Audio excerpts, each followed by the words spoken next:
Welcome back to Gilmore Racing as we cover the preparations for round 2 of the Australian Formula Open Series at Winton Raceway. For us, Winton is a very unique track. It is by far the slowest average speed track we go to on the calendar. Also has the tightest turns, but probably the most combination of turns. It's also very cold. It's ambient temperature this time of year. It should be freezing down there. So the amount of changes we make to adapt this car to that track are quite extensive. We need a whole bunch of different characteristics out of this car to get the best out of it at Winton. Some of the complications we need to tackle for this round is engine temperature. Because of the cold ambient temperature, we struggle to get enough engine temperature in the car. So we need to find a solution for that. And we need downforce. We need a lot of downforce, but at relatively low speeds. So to get that characteristic out of the car, we need to change the complete setup. For those who have been watching the previous episodes will know we've had issues in the rear of the car. We've had diff issues. This track is critical for that diff. We need to drive this car out of relatively slow corners, so we need great power down and we need really good weight transfer to the rear of the car. And if we don't have this at this particular track, we might as well not go at all. Low average speeds gives us essentially less cornering load because we have less overall downforce. So the way it uses the surface patch of the tyre is different. So getting that tyre to work correctly, activate at the right time and work within the window we have for tyre pressures is also a headache. The correct gear ratios for this track is also hugely important. But not only that, we don't have the tyre data at the track the other guys have got. A lot of the other teams, this is a very local track for them, but for us, it's on the other side of the planet. So they've done the testing, they've got the data. We need to work really hard when we get there. We think we know what we need roughly for gear ratios, but because these tyres are different to what we've run in the past, they also have different characteristics. They're a little bit different size, but the cornering speed is different. So getting them right RPM from the middle of the corner is hugely critical.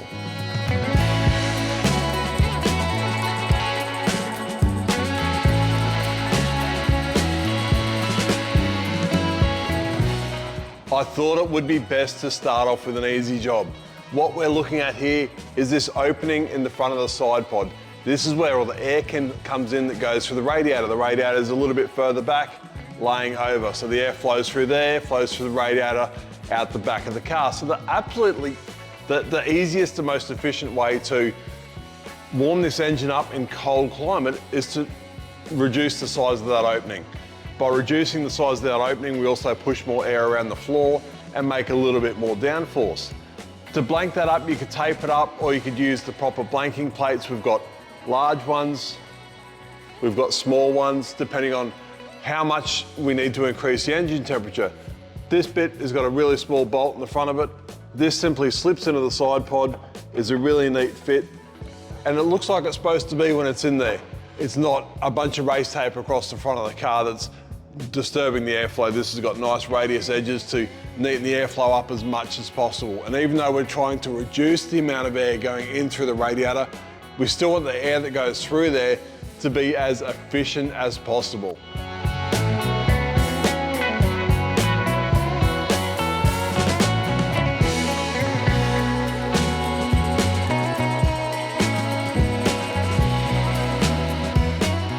We will start the weekend with a medium blanking plate, and I assume by the end of the weekend we'll be up to the large blanking plate.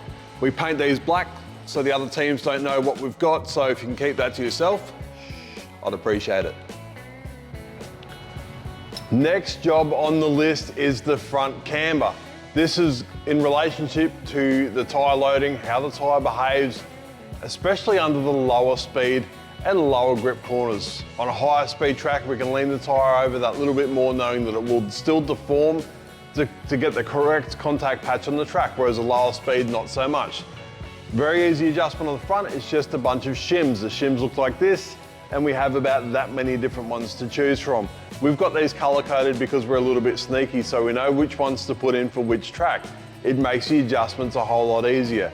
Should we get wet weather down there, we will adjust this again to compensate for the wet weather, also to do with the less corner loading and the less deform of the rear of the bottom of the tyre, which will affect the contact patch. We want that contact patch to use the whole tyre width within reason. In the wet, we can stand those tyres up a little bit, knowing that we don't have the cornering load we do on a slick tyre. So these are the adjustments. We'll get that done. While we are in the area, we might as well put in our front brake pads while we're here, while we're looking at it. This thing gets a full set of brake pads for every race meeting because we want to give Kyle a consistent feel. He's learnt the car, he's learnt the technique that this thing requires. We don't want to then send him out with worn out brake pads or half brake pads that have a different feel and different characteristics. We want this car to be 100% every time Kyle gets in it because he's doing a great job and we don't want the car to let him down. That's our job and our responsibility, and we take it very seriously. So new front brake pads, and then when we're at the rear of the car, we'll put the new rears in.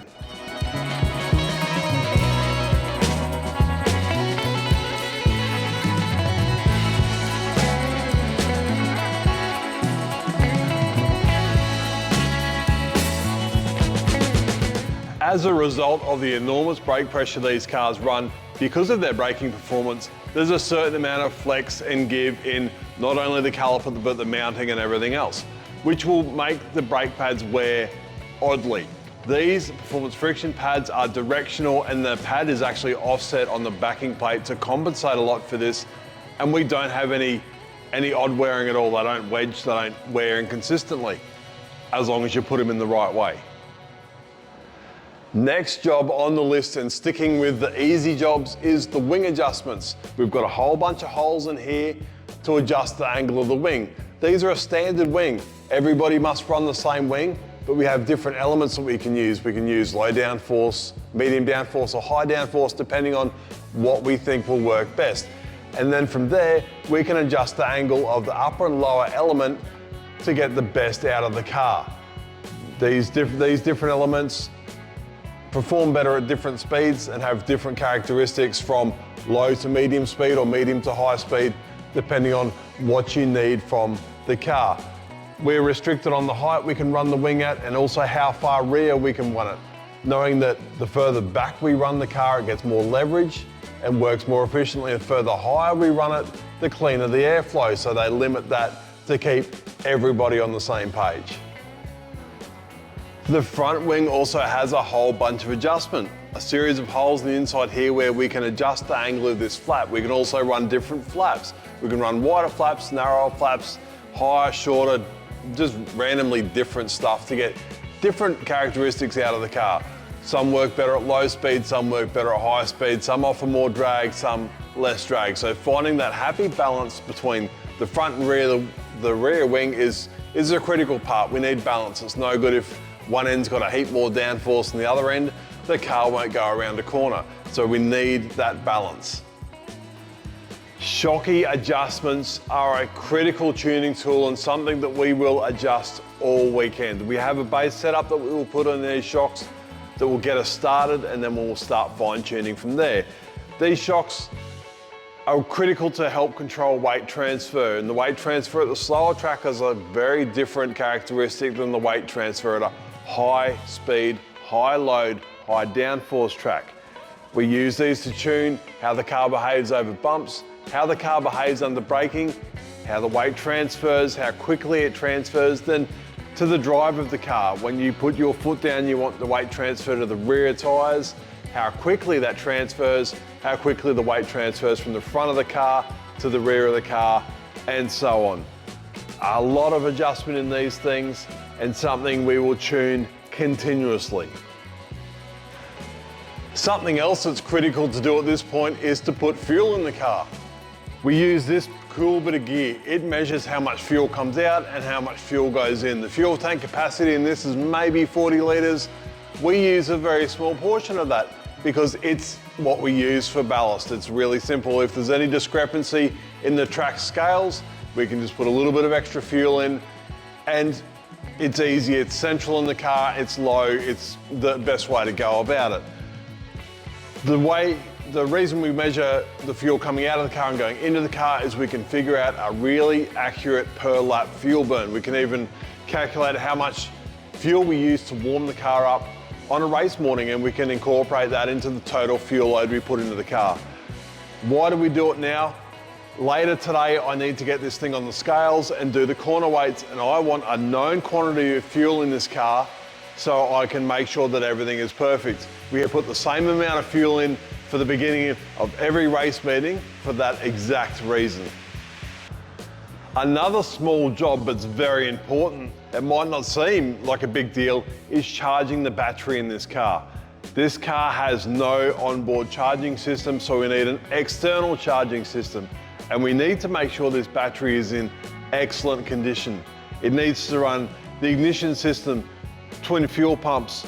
It's got a whole lot of electrics, data loggers, ECUs, big injectors. It's got a massive amount of electrical draw in this car. And if we are not absolutely up to date on the battery maintenance, the car won't finish a race. It'll get to about 12 volts and the car will just switch off. It won't stumble, it won't give any signs, it'll just cut out. So we need to really stay on top of the battery maintenance on this, and part of that is keeping that battery fully charged. Keeping an eye on the coolant level in the engine is also something that's critically important. We only check this when we're cold. It's quite a unique system in the way that the radiators sit in the car, and they're very difficult to bleed. So sometimes they will create air bubbles that will push a little bit of coolant, but we need to double check this. There's not a whole lot of header tank in this car, so we need to make sure it's in the window. If we overfill it, it will spit a whole heap out and it makes a hell of a mess in the car. But if it's low, we will absolutely damage this engine. This is effectively the radiator cap. That's where we fill it. It goes through that engine mounting, and that's the bottom of the cooling system there where it goes into the block, feeds the water pump, etc. So we need to double check that coolant level, make sure it's full, and if we need to fill it up, of course we're going to use KCK coolant. The next job on the list is the gear ratios. Which of the ratios are we going to change? Absolutely every single one we can. We'll leave reverse gear and that'll be about it. We'll change every other ratio. We need to keep the engine in its optimum RPM, especially mid-corner and corner exit. And if that means we have to change ratios again over the weekend to compensate for conditions, that is exactly what we will do. But now we'll get the back of this car pulled apart, we'll get the gearbox stripped down, and we will put in the gear ratios we have selected for Winton this year.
It's no secret I've had this gearbox apart and together a few times over the years, but regardless of how many times I've done it, I still keep the instructions, the workshop manual, and the ratios I'm going to put in the car right there so I can see them.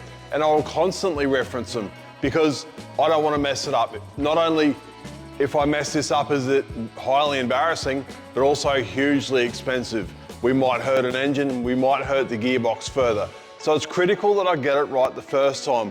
And I'm not too proud to put the instructions there just for a reference so I can double check and make sure I don't stuff this up.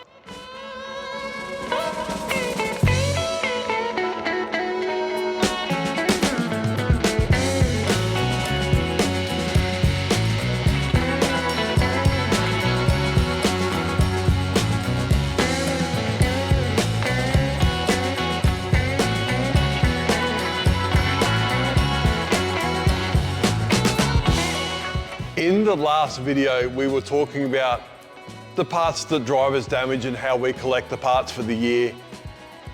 And I said every driver had a box, but in reality, there was actually one driver who had that many broken parts. He didn't get a box. He actually got almost a shrine. If you look behind me, these are all part number stickers off Dallara Genuine Parts, and there is absolutely everything on that list. There's suspension arms, there's wings, there's all sorts of aerodynamic pieces. This guy is one of my favorite drivers, and I still talk to him a bunch. He's extremely talented, but he broke a fair bit of stuff in his year with us. And this is his shrine to broken parts. Now that we have the rear of the car back together, we can put some wheels on this thing, get it onto the ground and check the ride height. The ride height is probably the most important component of this car. We want it as low as we can get it without touching the track, but also the amount of rake we can get into it will affect how efficiently the rear of the floor works, which generates the vast majority of the downforce on this car. So getting the ride height perfect is absolutely critical.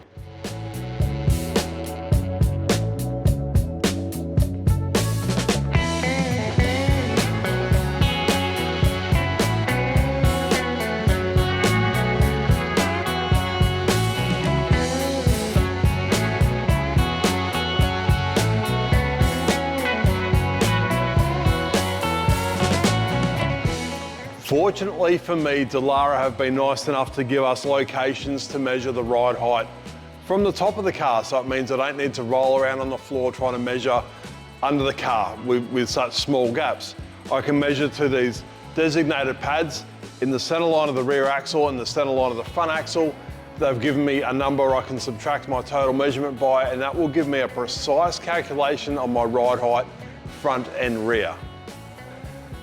With the steering wheel of the car straight, all the tyre pressures set to our desired hot pressure, I can check the ride height with my special tool. I simply slip this down beside the gearbox and measure between the ground and that flat patch on the gearbox. Then I can use that simple mathematical formula that Dallara give us to work out the exact ride height. And after a whole bunch of adjusting, we're at the front of the car where it's exactly the same process. We measure from the ground with our special measuring stick to the pads on the front of the tub. Then we can use the Dallara formula to figure out exactly to the millimetre what our ride height is. Well, the good news is within a fraction of a millimetre. We don't change the front of the car too much except for this track, but with a little bit of adjustment, we've got it exactly where we need it. So the next thing we need to do is get this thing on the scales and get it corner weighted. Because we've adjusted the ride height, we've no doubt upset that.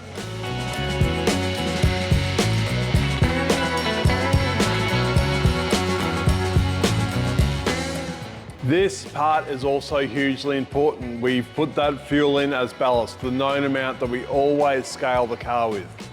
We've got a little bit of weight distribution issue across the back. There's going to be a small amount of adjustment on one of the push rods that we've just adjusted to get the ride height correct. Front is perfect, I am not going to touch that. Always do this with the sway bar disconnected. Ensure your tyre pressures are the correct pressure. We can get this done and we are just about there.